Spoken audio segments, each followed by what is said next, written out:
Quel plaisir, chers auditeurs et auditrices, bienvenue sur Radio Futé. Et pour les personnes qui nous suivent comme à l'accoutumée sur les réseaux sociaux, quelle merveille de vous représenter, celle qu'on ne présente plus, sincèrement, au Kikar Hatzmaout de Natania, mais on est fiers d'elle, parce que voilà, c'est une francophone qui a réussi, qui a pris la direction générale donc de RIMAX Kikar Hatzmaout de Natania. C'est notre chère Déborah, Dvora, je ne sais pas comment l'appeler, les Israéliens l'appellent Dvora, les francophones l'appellent Déborah.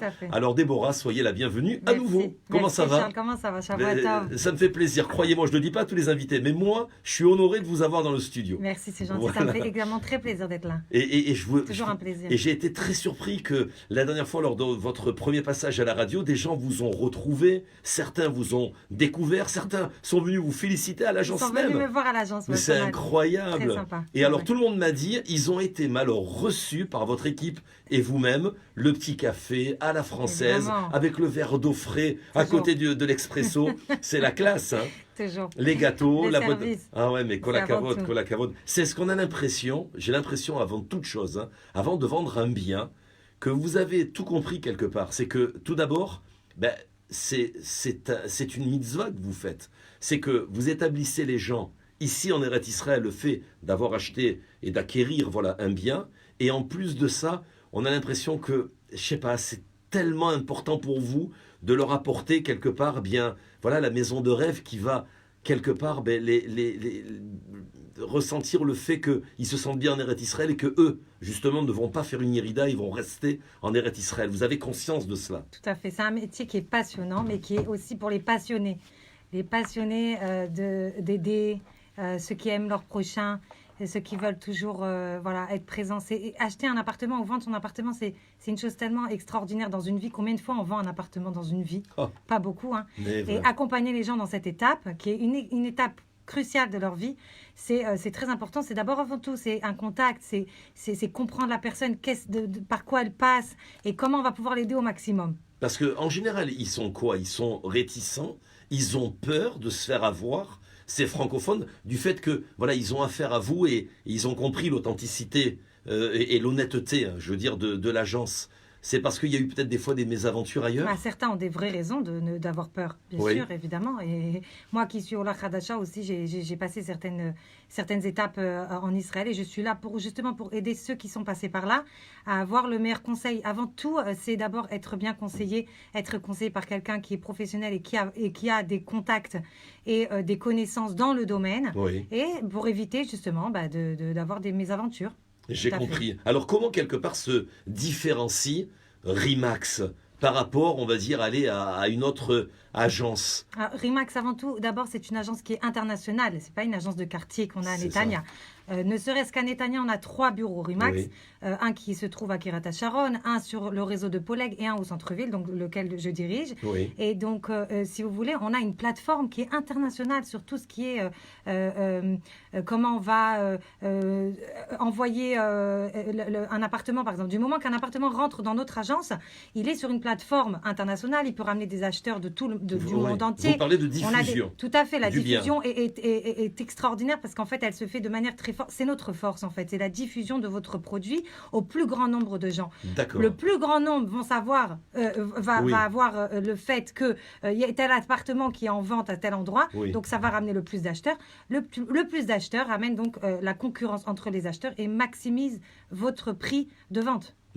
C'est la force. D'accord, j'ai bien compris. Ça veut dire que c'est la propagation du bien. C'est-à-dire que quelque part, vous dites qu'une agence immobilière de quartier va parler, on va dire, va avoir un rayon beaucoup plus restreint par rapport justement à RIMAX, qui elle est une agence, comme on l'a dit, donc internationale. C'est une agence qui regroupe des agents immobiliers qui eux-mêmes parlent français, anglais, hébreu, russe. D'accord. On a même des gens qui parlent espagnol dans notre agence, des agents qui sont là depuis 20 ans, qui ont une vraie carrière. Ils sont très fidèles. Hein. J'en connais là 3 ou 4 où je sais, ils sont là depuis mon alia et ils bougent pas. Je veux dire, c'est leur maison et ils sont fiers. Je veux dire, c'est partout quand on travaille chez RIMAX. Hein. Ils ont le petit collier avec RIMAX, ils ont la voiture à l'effigie. Vous le montrez là à l'antenne pour ceux qui nous suivent sur les réseaux sociaux. Ils ont la voiture à l'effigie également du logo où ils travaillent de RIMAX. C'est des fois même jusqu'à la fenêtre et le balcon de la maison. Je veux dire, on est chauvin quand on bosse chez RIMAX. Je veux dire, d'où vient un tel amour l'amour. Hein, c'est quoi? C'est notre force. Il y en a qui ont essayé de nous imiter, mais jamais égalé. C'est un beau slogan. C'est un beau slogan. Mais d'un autre côté, j'ai envie de vous dire quelque part, mais est-ce qu'on n'est pas noyé dans la masse? Parce que on sait et on connaît tous le succès de Rimax. Donc vous avez plein de biens. Et d'un autre côté, je me dis, ouais, mais alors moi, je vais venir là avec mon petit bien. Et est-ce que réellement, il va être vu? On va penser à lui? Parce qu'il y en a tellement d'autres. Non. C'est une bonne question. Moi, j'aime bien votre question. Ah, merci. Alors, j'essaye. Hein. Vous savez que Rimax, c'est Real Estate. Oui. Okay? Maximum Price. Ah. Ok. Alors pourquoi justement? Chez Rimax, on a une vraie méthode de vente, d'accord? On a une vraie méthode de vente. Donc en fait, c'est notre force, si vous voulez, c'est de maximiser votre prix dans le minimum de temps, d'accord? Et comment est-ce qu'on fait ça? On a, comme je vous ai dit, donc c'est une agence qui est internationale, qui regroupe des plateformes de tous les endroits, mais aussi dans notre propre agence, on a une synergie entre les agents immobiliers qui fait que en fait, un agent immobilier va apporter un bien, puis les autres agents immobiliers vont leur apporter les acheteurs. D'accord? On fait on a une vraie coopération entre les agents immobiliers qui sont dans l'agence, mais également les autres agences qui vont être aux alentours et dans la ville. Et on a, par le fait de ramener des produits uniquement par exclusivité, on a la possibilité de propager l'appartement au plus grand nombre de personnes et donc de ramener le plus grand nombre d'acheteurs. Évidemment que pour un vendeur, c'est une force. Oui. C'est qu'un bonus. Mais bien sûr, mais j'ai envie de vous poser également la question, ma chère Déborah, est-ce toujours le moment d'acheter? Il y a eu une période où on disait que c'était surtaxé d'acheter un appartement, surtout dans la ville de Netanya, et on conseillait d'aller ailleurs, ou alors dans la périphérie de la ville de Netanya, où il y a des quartiers flambant neufs, tout nouveaux, avec des nouveaux supermarchés, de nouvelles écoles, de nouvelles synagogues. Je prends l'exemple de Kiryat HaSharon encore il y a quelques années, qui a flambé au niveau des prix, mais c'était intéressant de l'acheter dès le début. Et aujourd'hui, il y a ces nouvelles opportunités. Est-ce qu'elles sont toujours existantes? On en avait parlé déjà la dernière fois, justement, des projets neufs qu'on a dans nos bureaux. On a aussi des exclusivités de beaucoup de promoteurs qui donc nous donnent leurs projets neufs à vendre. Aujourd'hui, le projet neuf, c'est la grande aventure pour ceux qui veulent acheter au juste prix. Également, il faut savoir que les prix ont un petit peu stagné et bientôt les élections, etc. Donc, c'est bien sûr évidemment le bon moment d'acheter. Il y a toujours des vendeurs également qui sont pressés parce qu'ils se sont déjà engagés dans une autre affaire ou parce que pour toute autre raison, ils ont besoin de vendre. Et nous, on est là justement pour vous conseiller et parce qu'on connaît nos vendeurs aussi pour vous donner les bonnes affaires qu'on a dans nos bureaux. Il faut venir nous voir. D'accord, donc vous le confirmez, c'est vraiment le bon moment parce qu'après les élections, obligatoirement la situation est beaucoup plus stable du pays et donc obligatoirement ça peut augmenter. Donc c'est le moment d'acheter. Bien sûr, c'est le moment d'acheter. Voilà, et même pour le vendeur qui est pressé, de vendre. Tout à fait. C'est très bien. Il y a des, comment dirais-je, des fois où vous savez que c'est vraiment une affaire et vous le dites au client, mais vraiment, achète-le parce que c'est une bonne affaire. Il y a plusieurs raisons. Bien sûr. Ça, si vous voulez, on va y revenir. Mais il y a des cas particuliers où c'est, par exemple, quand un appartement il est mis aux enchères, le pauvre vendeur, il n'a pas vraiment de champ. Mais c'est vrai que pour un acheteur, c'est quoi en général? C'est le cas de divorce? C'est le cas de quoi? Il y a des cas de divorce, il y a des cas de faillite, etc. Donc là, c'est un appartement nous, on connaît exactement la situation du vendeur. Donc on sait effectivement que n'importe quelle proposition va être acceptée puisque il n'a pas vraiment le choix en fait. Bien sûr. Voilà. C'est au plus offrant en général? Tout à fait. D'accord. Ouais. Donc voilà, il y a des situations, si vous voulez, certaines situations, on pourra revenir où c'est vraiment bien sûr des... Très bien. On pourrait y revenir parce que vous êtes invité tous les 15 jours. Hein. Ah, merci, Jeanne. Voilà, avec grand plaisir. Vous faites tellement un succès dingue. Quand vous passez à l'antenne, c'est des milliers de personnes. On pourra refaire un interview sur les bonnes affaires. Voilà, les bonnes affaires. Et pourquoi pas. Et dites-moi maintenant, alors je vais être un peu vache dans mon interview. On a dit qu'on ne préparait pas cette interview et qu'elle allait être comme ça à brûle pour point. Et j'ai envie de vous dire, bon, quand même, c'est pas très sympathique, vous allez être d'accord, ma chère Laura. Vous nous direz en même temps qu'est-ce qui se passe sur les réseaux sociaux. Mais pourquoi a-t-on besoin d'un agent immobilier, sincèrement? Aujourd'hui, on connaît le succès, par exemple, de Yad Shniya. Si la personne met des photos, son numéro de téléphone, et ne veut pas avoir affaire à un agent immobilier, en général, franchement, ils ont raison ou tort, et s'ils ont tort, pourquoi? Très bonne question. Vous savez qu'il y a 3 choses qu'on ne nous apprend pas dans la vie. Oui. Moi, c'est mon état d'esprit sur les... Voilà, c'est mon avis sur la question. C'est quoi? Alors, je veux savoir. On ne nous apprend pas à être bons parents. C'est vrai. On ne nous apprend pas à être bons partenaires. Et on ne nous apprend pas à vendre avant de acheter. Pourquoi Oui. c'est très important? Parce que la vente de notre appartement, c'est toute une aventure. C'est pas seulement montrer son appartement et dire voilà, j'ai une cuisine, j'ai un salon, j'ai ça. Il faut savoir vendre en fait, d'accord? C'est tout un savoir-faire. Ouais. Et donc un agent immobilier, un bon agent immobilier, il est censé justement savoir optimiser tous les bienfaits de votre appartement que vous ne sauriez pas forcément voir. Alors c'est important de savoir que la vente, elle s'arrête pas justement à la visite, elle commence seulement à la visite, d'accord? Parce qu'après du moment que l'acheteur, il va vous faire une proposition, et c'est là que l'agent immobilier rentre en compte, et c'est là qu'il va vraiment vous aider, parce que entre un acheteur qui fait une proposition et la signature du contrat, il y a un monde, il y a toute une négociation qui se fait au milieu, il y a une demande de crédit dans les banques, il y a un chamail, un expert qui doit venir, qui doit évaluer l'appartement. Alors comment, par quoi commencer, comment faire en sorte que justement j'arrive au prix exigé sans pouvoir claquer la porte de l'acheteur quand il me donne une proposition qui est trop basse. D'accord? Alors, admettons, je ne sais pas, vous avez un appartement, vous en voulez 2 millions de shekels. D'accord? Bon. Vous savez que l'appartement, il vaut 1,9 million. Vous dites, bon, je vais essayer de le vendre à 2 millions. On va voir ce que ça donne. De toute manière, je sais très bien qu'ils vont baisser entre 50 000 et 100 000. Voilà. Il a déjà prévu son coût de mettre déjà c'est un le cas montant. Classique. Voilà, ok. Alors, c'est le cas classique. Donc, en général, le vendeur, il met toujours un peu plus haut, puis l'acheteur, il veut toujours un peu plus bas. C'est comme ça que le monde est fait. Ma fierté personnelle. Je l'ai eu à moins cher. Alors, vous mettez votre appartement à 2 millions de shekels. Arrive votre acheteur. D'accord? Il regarde d'abord l'acheteur. S'il n'aime pas votre cuisine, il ne va pas vous dire j'aime pas votre cuisine. C'est ça. Déjà. Alors là c'est important qu'il y ait un agent immobilier parce que l'agent immobilier il va savoir au milieu, il va recevoir l'information que vous n'avez pas reçue. Ok. Mais peu importe. Admettons, l'acheteur vous fait une proposition 1,8 million en se disant que jusqu'à 1,9 million, il peut monter. Et vous savez qu'à 1,9 million, vous fermez. D'accord? Mais lui, il vous fait une proposition 1,8 million. Donc, vous, qu'est-ce que vous faites si vous n'avez pas d'agent immobilier? Vous dites non, excuse-moi, ça ne me convient pas, vous claquez la porte, au revoir. Dans le meilleur des cas, vous lui donnez votre numéro de téléphone et vous lui dites si tu veux, tu me rappelles, si tu as changé d'avis, si tu veux augmenter la proposition. Puis là, ça arrête tout. Or, quand il y a un agent l'autre est immobilier, vexé parce qu'il n'a pas eu le prix qu'il a voulu. Il y a aussi beaucoup de, on va dire, de fierté personnelle. Voilà, tout à fait. Général. Il y a beaucoup d'ego. Beaucoup d'ego. Et surtout, il faut savoir que quand on vend son appartement, on a beaucoup de regesh, de sentiments par rapport à cet appartement. C'est là où j'ai eu mes enfants, c'est un appartement avec des bonnes ondes, j'ai marié ma fille, etc., etc. Tout à fait. Si l'acheteur il fait une tête comme ça quand il passe dans votre salon, le salon est petit, oulala, vous rentrez dans votre chambre, vous êtes en colère, mais qu'est-ce qui parle de mon salon, celui-là? J'ai reçu 150 personnes dans mon salon, qu'est-ce qu'il veut? Bon. Alors, mais c'est ça. C'est tout ça. Ma terrasse, il a l'impression qu'il pouvait faire atterrir le Boeing 747 dans sa terrasse, elle est immense. Et à vrai dire, lui, il lui a dit, t'as une petite terrasse. Oui, je comprends. Ouais. Ok. Alors, on oublie que c'est une vente, d'accord? Donc, il y a des méthodes, il y a la psychologie qui joue.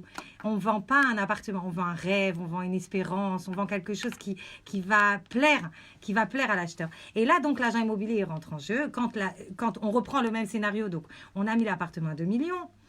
L'acheteur a proposé 1,8 million et nous on en vend 1,9 million. Qu'est-ce qui se passe? L'agent immobilier est au courant que l'acheteur il est d'accord de monter jusqu'à 1,9 million et il est au courant que le vendeur est prêt à baisser à 1,9 million. Donc, qu'est-ce qui se passe? Là, il rentre en jeu et il fait monter un petit peu l'acheteur et il fait baisser un petit peu le vendeur pour qu'on arrive à un contrat. Donc, c'est tout simple en fait. Il y a quelqu'un qui est au milieu, qui connaît son métier, qui connaît les banques, qui connaît les avocats, qui connaît les experts qui vont venir faire une dicat baït. Il connaît tout ce qu'il faut en fait pour faire en sorte qu'on arrive à s'asseoir et à signer un contrat. Et tout ça, c'est énormément de gains de temps, c'est énormément de gains d'argent. Et en fait, voilà, c'est que du bonus. C'est merveilleux en tout cas. J'ai envie, pour terminer cette interview, que vous nous parliez de la façon de donner envie à l'acheteur de l'acheter. Il y a une manière, j'ai vu moi dans le passé, pas chez vous, hein, mais des gens où ils ouvrent la porte et on dirait que ça va être dans quelques heures Yom Kippour. Qui, je sais pas, on dirait qu'ils ont le nœud au ventre, lui dire voilà, regardez, là vous avez une opportunité d'abattre ce mur et vous aurez une perspective beaucoup plus immense. Je sais pas, regardez là cette cuisine, elle a un avantage, c'est qu'il y a 2 fenêtres et donc vous avez la luminosité du nord, du sud. Et il y en a, ils sont là, neuf, comme on dit en suédois, à ne rien dire. Il y a une façon justement de leur montrer, de leur faire palper, comprendre, voilà, quelle est justement voilà, la possibilité de cet appartement ou de cette maison? Charles, vous me faites penser à l'agent immobilier, vous savez, qui est rentré dans l'appartement et qui dit, alors là, c'est la cuisine, Ouais. là, c'est le salon. Ah non, sans blague, j'avais pas vu. Parce qu'il n'a rien compris. Ouais, il n'a pas compris. Et là, les toilettes, il croyait que c'était la salle de bain. Ouais, bien sûr. Non, mais c'est terrible. C'est exactement Et ça. on apprend ça, je veux dire, où on l'a dans la peau, ou c'est une question de caractère. C'est-à-dire, on vend pas l'appartement.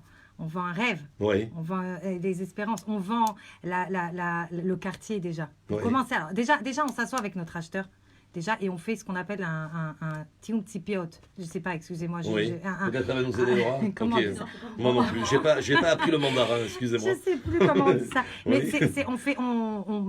on pose les questions nécessaires pour savoir exactement quel est le besoin de l'acheteur. Ok. Déjà, pour l'instant, on Ben ne oui. montre pas ce qu'on a envie, on montre ce que D'accord. l'acheteur. Ah, ce que l'acheteur veut. Voilà, ce que l'acheteur a besoin. D'accord. Non pas ce que l'acheteur veut, D'accord. parce que l'acheteur ne sait pas toujours ce dont il a besoin. Ça veut dire que si Je vous crois- tombez, pardonnez-moi de vous interrompre, sur des personnes d'un certain âge et qui veulent petit parce que c'est compliqué pour eux d'avoir une femme de ménage ou ils veulent rentrer personne à la maison et ils vous demandent un séjour petit, vous n'allez pas leur montrer un séjour immense. Oui, Voilà, c'est assez rare les gens qui cherchent un séjour petit. Là, vous avez pris vraiment un Oui, non, mais je cherche toujours l'exemple peu le plus. ric-rac. Mais on va dire que si je sais que c'est une famille avec des enfants en bas âge, je vais pas lui montrer un endroit où il n'y a pas d'école ou pas de Bien sûr. jardin d'enfants. C'est plutôt ça. Donc on commence par faire le point avec l'acheteur de ses besoins et ce dont voilà ce qu'il a vu, ce qu'il n'a pas encore vu. Mhm. Est-ce qu'il a besoin déjà de vendre son appartement? Est-ce qu'il a son crédit en banque? S'il n'a pas son crédit en banque, et ça c'est très important, je le dis toujours Il va aux chez acheteurs, Greg. il va d'abord chez Greg et il va à la banque pour vérifier justement chez Greg, salut Greg, pour vérifier que il a le droit d'avoir jusqu'à quelle somme il peut acheter un appartement. À quoi ça Très sert bien. d'aller avec un acheteur tourner dans tous les appartements? On sait même pas s'il peut acheter un appartement. Enfin voilà. Donc ça c'est déjà une chose, mais surtout quand on arrive. Donc, quand on a fait tout le point et qu'on a sélectionné les appartements qui pourraient lui convenir, là, si vous voulez, il faut que cette personne, elle se projette, en fait. C'est ça. Il faut qu'elle se projette dans sa vie de tous les jours. Dedans, c'est un appartement qu'on achète, c'est pas un stylo. D'accord. Donc, voilà. Alors, c'est important. J'ai entendu dire aussi, il y a certaines méthodes, et j'aimerais que vous nous en parliez pour terminer cette interview. Certains disent, écoute, moi, quand j'ai fait visiter mon appartement, j'ai trouvé sympathique, j'ai fait du pain voilà, de Shabbat, du pain pétri, et quand les gens ils sont rentrés dans l'appartement, odeurs. ils ont l'odeur alors du pain, ils se sont sentis comme ça, ils se sont projetés, je à reprends fait. votre vocabulaire, hein, à Shabbat, à la fête, à la famille, etc. Et tout de suite, ils ont eu le déclic, ils ont acheté. Ça joue, Bien c'est vrai, sûr. c'est important ces Bien sûr, choses-là, tout à ces fait. petits détails. Tout à fait. Des fois, je vais même voir des vendeurs et je leur demande justement d'aérer l'appartement. Évidemment, ça, on aère l'appartement avant. Qu'ils soient lumineux. Des fois, on peut même rajouter des plantes, même dans l'immeuble, même si on Ouais. sait qu'on peut pas supporter les voisins de notre immeuble. Ouais. On s'en fiche, on va acheter une plante, ça coûte 50 shekels, on la met devant l'immeuble parce que l'acheteur, il va rentrer, il va se projeter, il va voir un J'ai peu compris. de fleurs et ça va lui donner envie. On nettoie s'il faut l'immeuble avant, il y a pas Ouais. de problème. Tout ça, c'est très important que l'appartement il soit accueillant, que la personne, quand elle rentre à l'intérieur, elle puisse se projeter. Bien C'est sûr. bien sûr, tout à fait, c'est très important. Très très bien, mais merci en tout cas, vous nous avez... Moi j'ai ma maison, mais vous m'avez donné envie de racheter. Voilà, Toujours. c'est ce que vous m'avez donné en tout cas comme envie, ma chère Laura. La prochaine fois, on fera comment acheter moins cher. Oui, oui, Voilà. avec grand plaisir, c'est Ça, vrai. c'est intéressant. Ah oui, c'est Voilà. très... Non, c'est vrai que là, on a pris des bons conseils pour savoir bien vendre aussi sa maison. C'est vrai Tout que- à fait. Voilà. Et c'est vrai qu'acheter moins cher, c'est encore plus intéressant. C'est Donc, le sujet de notre prochaine interview. Alors on vous donne rendez-vous. Charles donc- a décidé de m'inviter. Voilà, tous les 15 jours. Donc On dans y va. 15 jours, allez, dans 15 On y jours, comment acheter bon marché, c'est ça, ou moins cher? Moins cher. Voilà, moins cher. Moins c'est- cher. Il y a des c'est techniques. mieux, voilà. Il y a des techniques. Il y a des Pour l'acheteur, techniques. pour Tout à fait. négocier. Il y a des techniques pour négocier. Il y a des techniques même pour, comme je vous ai dit, on en a parlé déjà. Oui. d'une. Ok. Si Tout à c'est- fait. Si c'est un appartement aux enchères, mais on a encore d'autres techniques. On va en parler la prochaine fois. Très bien. Alors dites-moi, pour les auditeurs de Radio Futé, et également pour les lecteurs de Futé Magazine, vous leur donnez rendez-vous donc à Rimax, au Kikar Hatzmaout, donc de la Tout à fait, ville vous pouvez passer voilà, ma carte de visite aussi. de Natania. Au 14 on- Kikarats, Maout, ils peuvent me contacter pour toutes les questions, pour tout. Vous pouvez venir me voir, mais et me contacter aussi au téléphone avec grand plaisir. Alors moi, je veux bien donner votre numéro de téléphone. On va le donner, là on le voit en direct sur la carte de visite. Pour ceux qui ne voient pas bien, c'est le 058 44 20 451. 058 44 20 451. Rimax Natania, c'est au 14 Kikarat Maout. De Natania, exactement. C'est en Si plein vous voulez Kikar. contacter directement Dvora, et quand on donne son numéro sur Radio Futé, je peux vous dire qu'elle va pas dormir, ou du moins elle va pas dormir tôt. Vous composez le 058 442 0451. Je rappelle le numéro de téléphone 058 442 0451. 14 Kikar Tzmout donc à Natania. On n'oublie pas également le site, c'est Dvora pardonnez-moi, Rimax. Ensuite il y a un petit tiret, c'est ça? Le petit tiret donc du milieu, puis la lettre CO.il. N, c'est ça? N.co.il. Voilà. C'est l'adresse mail. C'est Voilà. l'adresse mail, ouais, Eh ben, Charles. c'est l'adresse mail, pardonnez-moi, je pensais que c'était le site, ça peut arriver, voilà comme quoi, on est en direct. On est au max, Et voilà, et on est au max chez Rimax. Rimax. Merci beaucoup, alors à très bientôt. À Et prenez le bientôt. kawa chez Toubishvat chez Dvora. Sameach. Voilà, et Toubishvat Bonne fête de Sameach. Toubishvat. Exactement, il y aura plein de fruits, si vous avez, je sais Bien. pas, vous n'avez pas eu le temps d'en acheter, vous pouvez aller chez Dvora. On a les prix qu'il faut. Elle est ouverte jusqu'à quelle heure l'agence au Kikar? Jusqu'à 19h à peu près. Jusqu'à Mais il y a 19h. toujours, même après. Bon, mais très bien. Vas-y. Alors, allez faire les courses, parce que voilà, ils vont arriver à manger des fruits chez Rimax. Avec plaisir. Merci beaucoup. À la prochaine. Merci Allez, au Dvora. revoir, merci. Todaraba, Todaraba. On reste à l'antenne. On va recevoir dans une poignée de secondes également une autre invitée sur Radio Futé.